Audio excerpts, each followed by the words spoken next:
পানিহাটি পৌরসভার ২৬ নম্বর ওয়ার্ডের এপিসি রোডের বাসিন্দারা জলবন্দী হয়ে রয়েছে। বর্ষা নেই, তা সত্ত্বেও দাঁড়িয়ে থাকা জল পেরিয়ে চলাচল করতে হচ্ছে মানুষজনকে। এই অসুবিধার মতো দাঁড়িয়ে বারবার পৌর কর্তৃপক্ষকে জানিয়েও কোনো লাভ হয়নি। এরপর আজ সকাল থেকেই সেখানকার মানুষেরা পথ অবরোধ করে। ঘটনাস্থলে ঘোলা থানার পুলিশ পৌঁছে এই অবরোধ উঠিয়ে দিলেও এই সমস্যার সমাধান কবে মিটবে তা এখনো নিশ্চিত নয়।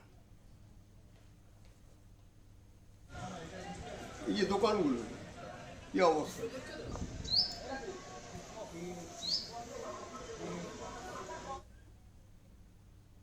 এই বিষয়ে কথা বলবো আমাদের প্রতিনিধি সুকান্ত চট্টোপাধ্যায়ের সাথে। সুকান্ত, এরকম জলবন্দী হয়ে রয়েছেন মানুষজন, ঠিক কি কারণে এরকম অবস্থা, কি জানাচ্ছে স্থানীয় প্রশাসন? দেখো, পানিহাটি পৌরসভার ২৬ নম্বর ওয়ার্ডের এই অঞ্চল কিন্তু জলমগ্ন। আজকে প্রায় বর্ষাকাল চলে গিয়েছে সেপ্টেম্বর, তারপরে সেরকম ভারী বর্ষা আর হয়নি। অক্টোবর, নভেম্বর, ডিসেম্বর, আজকে জানুয়ারি, ৪ মাস এই নরক যন্ত্রণা সহ্য করতে হচ্ছে এই এলাকার মানুষদের।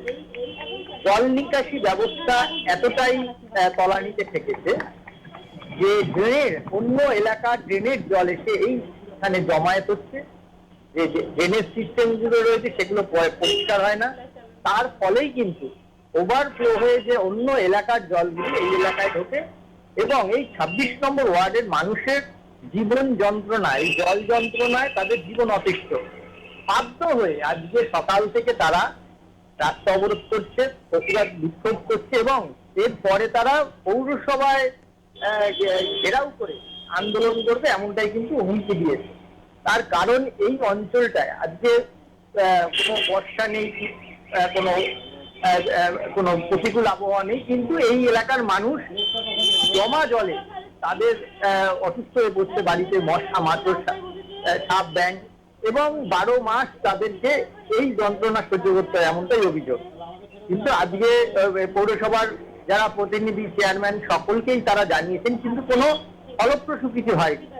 সাময়িকভাবে তারা আশ্বাস দিলেও কোনো কার্যকরী কাজ, অর্থাৎ এই যে জল জমার সমাধান তারা করতে পারেনি। ফলত মানুষ ক্ষোভের যে বহিঃপ্রকাশ আজকে ঘটে এবং এলাকায় রীতিমতো রাস্তায় বাস ফেলে আবাল বৃদ্ধ বনিতা, শিশু, মহিলা সবাই কিন্তু এই অবরোধ করে। এবং আগামী দিনে যদি এই জল যন্ত্রণা আগামী ৭২ ঘন্টার মধ্যে যদি তাদের না মেটে, তাহলে কিন্তু এই এলাকার মানুষ গিয়ে পৌরসভা ঘেরাও করবে। যতক্ষণ পর্যন্ত জল না সরাবে পৌরসভার পৌর কর্তৃপক্ষ, তাদের কর্মচারী, ইঞ্জিনিয়ার, তাদের এইসব বা জল নিকাশি যে দপ্তরের যারা রয়েছে, তারা এই সমাধান যদি না করে, তাহলে তারা দীর্ঘমেয়াদী আন্দোলনে নামবে বলে হুমকি দিয়েছে। ধন্যবাদ সুকান্ত। ৫-৭ বছরের সমস্যা, কাউন্সিলর এসে হাঁটে না, এই রাস্তায় চলাফেরা করে না, জল ড্রেন নিষ্কাশন হয় না, কিছুই হয় না। শুধু এটা না, এর আশপাশে যত গলি গালা আছে সব নরকের জায়গা হয়ে গেছে, পুরো নরক যন্ত্রণা হয়ে গেছে। একটা সাধারণ মানুষ, মানে একটা বাচ্চা ছেলে দীর্ঘদিন অসুস্থ হয়ে পড়ে থাকলে তাকে একটা অটো ডাকা যায় না, অ্যাম্বুলেন্স ডাকা যায় না, মানে দীর্ঘ মানুষের কোলে করে নিয়ে গিয়ে তারপর সেটাকে নিয়ে তার ব্যবস্থা করতে হয়। এটা আজকে সাধারণ ব্যবস্থা নয় এবং এই পরিস্থিতি দীর্ঘদিন বেড়েই চলেছে এবং এর জন্য আমরা কোনোভাবে যতদূর পর্যন্ত যাওয়ার হয় আপনারা সেটা পৌঁছান এবং কাউন্সিলরকেও অনেকবার দেওয়া হয়েছে চিঠি, হ্যাঁ, কাউন্সিলরকেও চিঠি দেওয়া হয়েছে, কোনো রিপ্লাই নেই, কোনো উত্তর নেই, খালি নানানভাবে এক একটা কথা বুঝিয়ে দিচ্ছে। এইভাবে আমরা বাস করছি। তার জন্য আমাদের কি করণীয় আছে, যতদূর পর্যন্ত যান আপনারা সেটা পৌঁছে দিন। আমরা এখানে ১২ মাস জল থাকে, দীর্ঘদিন অপেক্ষা করেছি। আমরা চেয়ারম্যানকে ডেপুটেশন দিয়েছি, কমিশনারকে বলেছি, মৌখিক অনেকবার আমরা আলোচনা করেছি, কোনো ফল হয়নি, কোনো কর্ণপাত করেননি। চেয়ারম্যান ৫ মিনিটের মধ্যে ১০ জনকে হাজির করেছে, এ ড্রেন পরিষ্কার করবে, এইটা কাজ করবে, এইটা টেন্ডার হয়ে গেছে।